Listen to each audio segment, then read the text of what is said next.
Okay, this is test number 3 of 1.6 millimeter diameter copper wire being deposited at 30,000 RPM onto an aluminum oxide substrate at a linear surface feed rate of 45 millimeters per minute for a track length of 10 millimeters and a total Z feed of 0.125 millimeters.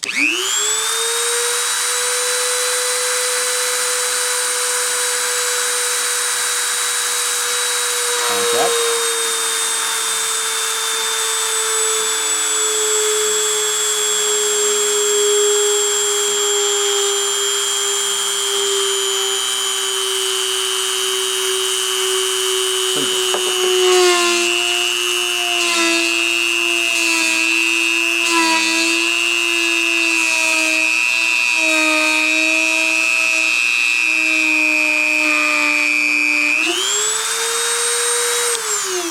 Okay, video's off.